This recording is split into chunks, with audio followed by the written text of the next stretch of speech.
Hi, what's up? How are you? Hey guys, it's Hadar, and this is the Accents Way. Today we are going to talk about American intonation. Now I know that usually in this channel I talk about pronunciation, but don't get me wrong, American intonation is not less important and sometimes more important than pronunciation. And this is why I figured it is time to talk about American intonation. So today I'm going to open the wonders of American intonation so you can start listening to English rather differently. When we talk about intonation, we are talking about three things. One is the melody, the music of the language. When I go up in pitch, when I go down, Hadar, ta-ta. If I take away the words and I just play it, it's just like a song or a tune that I'm playing.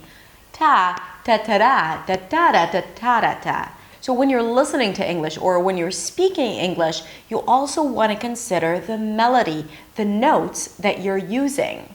We're also going to talk about stress. Stress is what words you choose to stress in a given sentence. What are you doing or what are you doing? What versus doing? While there are some patterns and a neutral way of saying things, there's also a lot of freedom. Of course, it depends on the context, the attitude, and many other things. But you first need to know the building blocks and the basis of what words are usually stressed and what words are not stressed for the most part. Now, lastly, we have rhythm. Rhythm is the real deal. It's the feel of the language. It's really owning it once you start using American rhythm. Now you have to understand that English is a perfect balance between the long versus short, the high versus low, the stressed versus the effortless. And when you are able to balance between all these things in an effortless and clear way, this is when you become a strong speaker who is able to communicate their message in a clear and confident way. Now, today we're going to discuss all of these elements, but in the future I will release more in-depth videos about each and every subject with many examples and more explanation. Before we talk about these elements, I want to talk about the different types of words. So in English, actually in any language, the words in the language are divided into two main groups, content words and function words. Content words are words that deliver the content. Nouns like sister, table, school. Verbs, go, run, swim, think. Adjectives, beautiful, red, clean. And adverbs, slowly, sometimes, beautifully, and fast. The other group is function words. These are all the small words that connect content words. They're essential to create a grammatically correct sentence, but when they stand alone, they don't signify anything. We don't know exactly what they mean. We are talking here about prepositions like on, in, at, verb be, am, is, are, articles, a, and, determiners like the, this, that. These are the words that non-native speakers struggle with when they're trying to construct a sentence, because is it have been, has been, had been? So when we speak, there's always a strong preference towards stressing content words. Content words are the important words. If you say had been versus have been, the message is still going to be clear. But if you say red instead of blue, that's something completely different. So content words are always more important, and that's how we treat them when we think about intonation. Because content words are the words that are stressed usually, whereas function words are unstressed. And not only that they're unstressed, they're reduced to a point that it's even not clear anymore. And I'll give you a few more examples in a second. Let's take, for example, the sentence, and I'm going to say it broken down a little bit. The glass is on the table. The glass is on the table. And now I'm going to talk about all three elements: melody, word stress, and rhythm.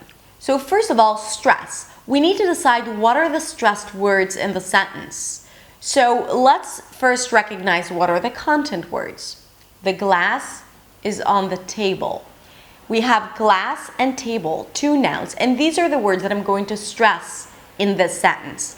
Not every content word is stressed the same, but for now, let's agree that these two words are the words that I choose to stress. This is where melody and rhythm comes into play. Stressed words are higher in pitch and longer. Higher in pitch, so they get a higher note, ta-da. The first note was higher in pitch, ta-da, and they're longer, okay? The glass is on the table. So notice that I raised the pitch for glass and table. The glass is on the table, okay? So in terms of melody, when words are stressed, they're also higher in pitch.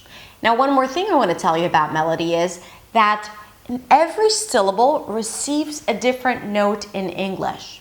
It is not the glass is on the table, ta ta ta ta ta ta ta, the glass is on the table. It's not the glass is on the table. Not every word is going up and down. But I choose the stress words, and then these are the words that are going to be higher in pitch. And from there, I either go down or I go up. Every syllable takes me one step lower or higher. In this case, the glass is on the, so I keep going down because these are not stressed words. I'm starting a new word that is stressed, so I'm going to go high in pitch, table. The glass is on the table. So that's melody. What words I choose to stress and go high in pitch for.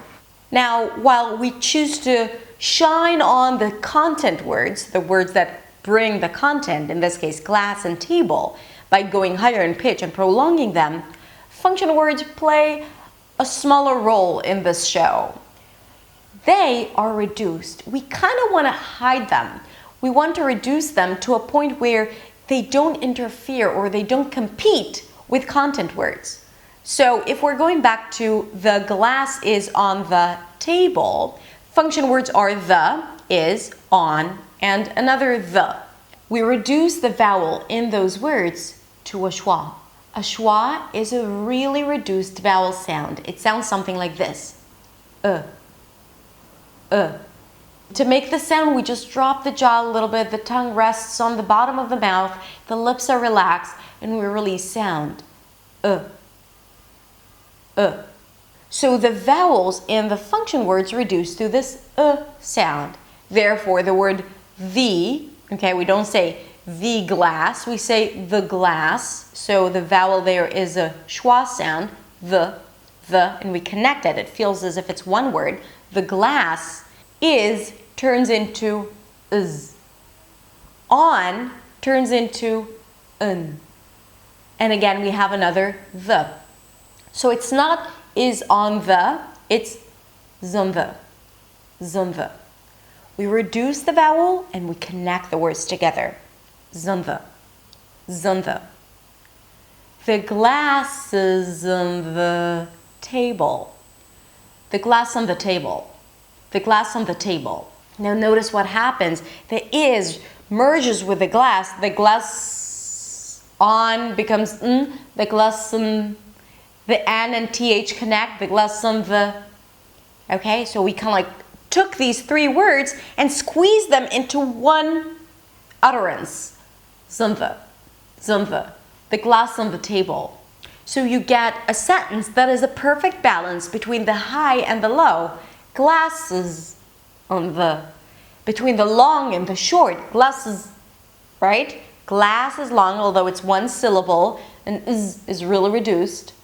And also the stress, so I invest more energy and I say it a little louder, glass is on the, to be able to connect the words and to reduce them, I have to say the consonants softer too. Okay, it's not enough, so I have to invest less energy in those function words to be able to go through them smoothly and then be ready for the next content word where I'm going to go higher in pitch and I'm going to prolong them. Let's look at another example. What if I told you that 5 words can be shorter than one word with one syllable? 5 words are going to be shorter than one word with one syllable. How? Let's look at the next example. What are you going to do? The do is the verb here, and that's the word that I'm going to stress, okay? Stress, check. I know what word I'm stressing. Then I know that in terms of melody, this word is going to be higher in pitch because that's the word I want to stress. Do. Do. So I already know the ending. The beginning is a bunch of function words, so I'm going to reduce them. What turns into with. Are turns into You turns into y. Going to turns into gonna. So instead of saying, what are you going to, we say, what are you gonna? What are you gonna? What are you gonna do? What are you gonna do? What are you gonna do? What are you gonna do? So the do is longer than the entire first part of the sentence. It's longer than the entire sentence because 5 words versus one word with one syllable is longer than the first 5. And this is why it's important to remember that rhythm is a result of your message, what you're trying to say. The words that you stress are going to be longer and louder and higher in pitch. The words that are less important for delivering your message are going to be reduced to allow everything else to stick out. In many languages, every syllable has the same beat. It doesn't matter if it's a content word or a function word, if it's stressed or unstressed, it receives the same length. So a sentence like this is going to sound something like, what are you going to do? What are you going to do? Okay, so do is going to be super short. What is going to have the same length? To is going to have the same length as do. What are you going to do? And then it's hard to understand what is the important part here. Okay, of course it's a simple sentence, but if we're talking about more complex sentences and there is no hierarchy between the words, it's really hard to get your point. What are you going to do? What are you going to do? What are you going to do? What are you going to do? Let's take a look at a sentence with several content words. There are 3 coins in the box.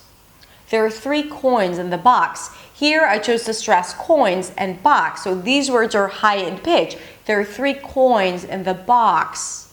That's reduced. There are 3 coins in the box. In the, also reduced. There are 3 coins in the box. I can also say there are 3 coins in the box. And when you hear that, you know that maybe someone else thinks that there are 5 coins. No, there are 3 coins in the box. Why are you confusing me? There are 3 coins. Why did you say there were 5? Okay? So it's the same sentence, but stressing a different word means something slightly different. Now, I want you to listen up here, and this is really important. When we speak with a foreign accent, what we do is we apply patterns that we know from our native tongue onto English. We don't do it consciously. It's just that's what comes out organically. Now, if we do that, if the patterns of our native tongue are different from English and sometimes contradictory to the patterns of English, the result is that the stress is not going to be clear, the message is not going to be clear. Because if you're applying external intonation and stressing things, let's say at the beginning rather than the end, and in English you want to stress the ending usually, then what happens is that you end up stressing the wrong words. Although you know how to construct the sentence, the words are accurate, you don't make any grammar mistakes. But if you don't distinguish the right words, if you don't stress the right words, if you don't put the emphasis on the words that are stressed, then you become unclear. Then people may get something that is a little different from what you mean. So understanding that, recognizing your patterns, and listening to how native speakers speak really helps you understand how English should be spoken and advances you in becoming a stronger, a more confident, and a clear speaker. Now I want to ask you, what from everything that I discussed today, melody, rhythm, stress, is the most challenging for you? What are you still struggling with?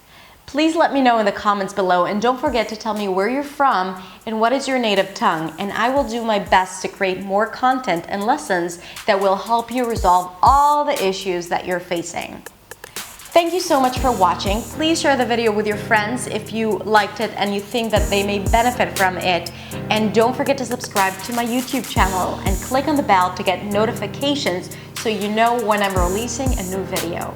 Have a wonderful week, and I will see you next week in the next video.